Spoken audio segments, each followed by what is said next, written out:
Baik, Assalamualaikum warahmatullahi wabarakatuh. Selamat datang dan salam sejahtera untuk kita semua.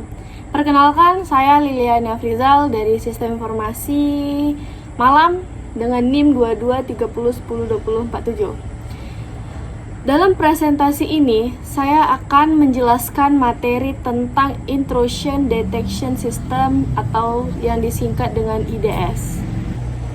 Seputar IDS, materi ini merupakan bagian dari tugas mata kuliah keamanan jaringan yang dibimbing oleh Ibu Rahadatul Aisyah Riyadi STMkom.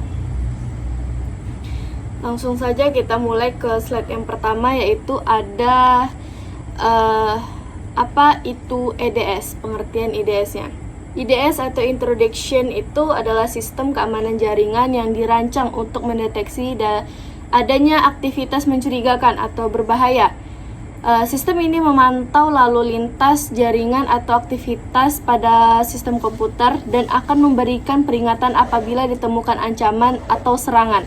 Perlu dicatat bahwa IDS bersifat pasif, artinya ia tidak secara langsung mencegah serangan, namun sangat berguna untuk mendeteksi dini. Nah, lanjut lagi di slide berikutnya, yaitu ada jenis-jenis IDS. Nah, jenis-jenis IDS ini di sini ada INDS, yaitu Network Intrusion Detection System. Ada juga HIDS, yaitu Host Intrusion Detection System. Dan yang ketiga ada PIDS, yaitu ada Protocol Based IDS. Yang keempat ada APDS, yaitu Application Protocol Based IDS. Ada juga yang terakhir Hybrid IDS, itu adalah gabungan dari berbagai jenis IDS yang tadi nih. Nah, lanjut lagi ke slide berikutnya, yaitu kita telusuri yang pertama, itu ada INDS. INDS atau Network Intrusion Detection System berfungsi untuk memantau lalu lintas data yang melintasi jaringan. Sistem ini biasanya ditempatkan di titik-titik strategis jaringan untuk mendeteksi serangan dari luar, seperti serangan DOS atau penyusupan malware. Keunggulan NDS adalah kemampuan dalam mengawasi berbagai perangkat sekaligus melalui lalu lintas jaringan. Lanjut slide berikutnya, itu ada HIDS. HIDS itu adalah Host Intrusion Detection System. Di sini poin-poinnya: dipasang di perangkat individu, melacak status file dan sistem host, dan yang terakhir memberitahu jika ada perubahan mencurigakan. Nah, selanjutnya adalah HIDS, singkatan dari Host Intrusion Detection System. HIDS dipasang langsung dari perangkat atau host dan fokus untuk memantau aktivitas internal sistem seperti perubahan pada file sistem, log atau configuration. HIDS sangat efektif dalam mendeteksi ancaman dari dalam sistem itu sendiri. Lanjut ke slide berikutnya, ada PIDS. Di poin-poin PIDS ini adalah menganalisis protokol seperti HTTP atau HTTPS, melindungi service web dan mengawasi data antara user dan server. Nah, PIDS itu yang sering disebut Protocol Based IDS, berfokus pada analis protokol jaringan, terutama protokol yang digunakan pada layanan web seperti HTTP dan HTTPS. Sistem ini digunakan untuk menganalisa lalu lintas data antara pengguna server agar sesuai dengan protokol dan mestinya. Nah, PIDS sering diterapkan pada server untuk mendeteksi serangan seperti brute force atau eksploitasi web. Lanjut ke slide berikutnya, ada APDS. Nah, APDS ini memantau data pada lapisan aplikasi.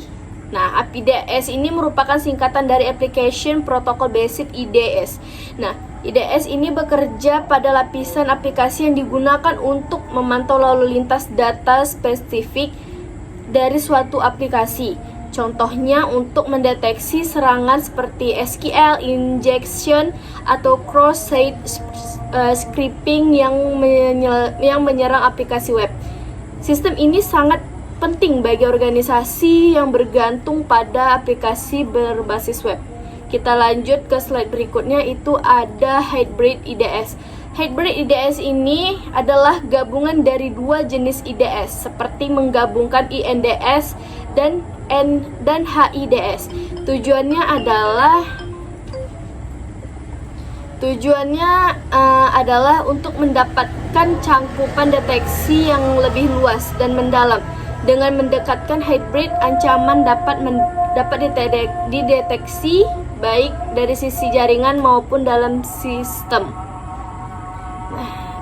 Tadi kita lanjut ke metode deteksi IDS.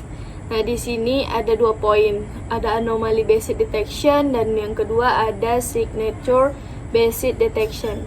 Nah, IDS bekerja dengan 2 metode utama dalam mendeteksi ancaman.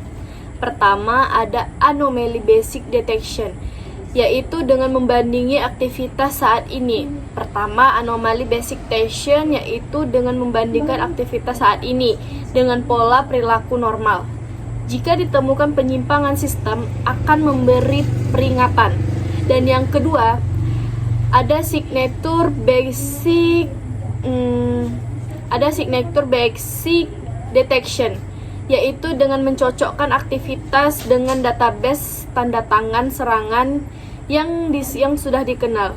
Masing-masing metode ini memiliki kelebihan dan kekurangan. Anomaly basic dapat mendeteksi serangan baru, sedangkan signature basic sangat akurat untuk serangan yang sudah diketahui. Kita lanjut ke slide berikutnya, yaitu ada cara kerja IDS. Nah, cara kerja IDS ini secara umum, cara kerja IDS terdiri dari beberapa tahapan. Nah, pertama, IDS mengumpulkan data lalu lintas jaringan atau log aktivitas sistem. Dan yang kedua, ada data tersebut dianalisis untuk mendeteksi pola-pola serangan. Dan yang ketiga, jika terdeteksi aktivitas mencurigakan, IDS akan memberikan notifikasi atau peringatan kepada administrator.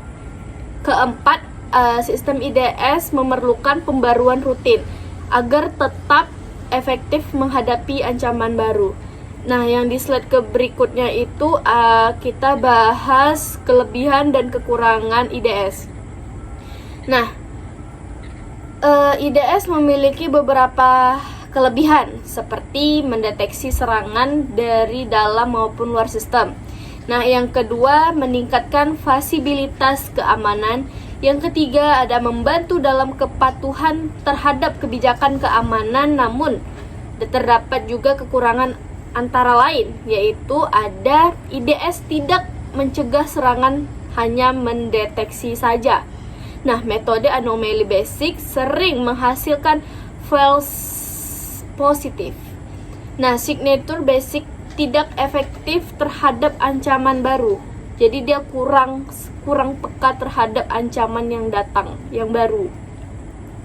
Nah, di slide berikutnya ada perbedaan IDS dan firewall. Nah, apa sih perbedaan IDS dan firewall? IDS dan firewall adalah dua sistem keamanan yang berbeda, namun saling melengkapi. Firewall berfungsi untuk memblokir akses tidak sah dan bertindak secara aktif, sedangkan IDS bersifat positif, hanya memantau dan memberikan peringatan jika mendeteksi ancaman. Nah, kombinasi antara firewall dan IDS memberikan sistem keamanan yang lebih optimal. Nah, lanjut di slide berikutnya ada perbedaan IDS dan firewall. Nah, kayaknya slide-nya sudah habis nih. Demikian presentasi mengenai intrusion detection system dan jenis-jenisnya. Semoga materi ini dapat menambah wawasan yang bermanfaat bagi kita semua. Saya ucapkan terima kasih atas perhatiannya. Wassalamualaikum warahmatullahi wabarakatuh.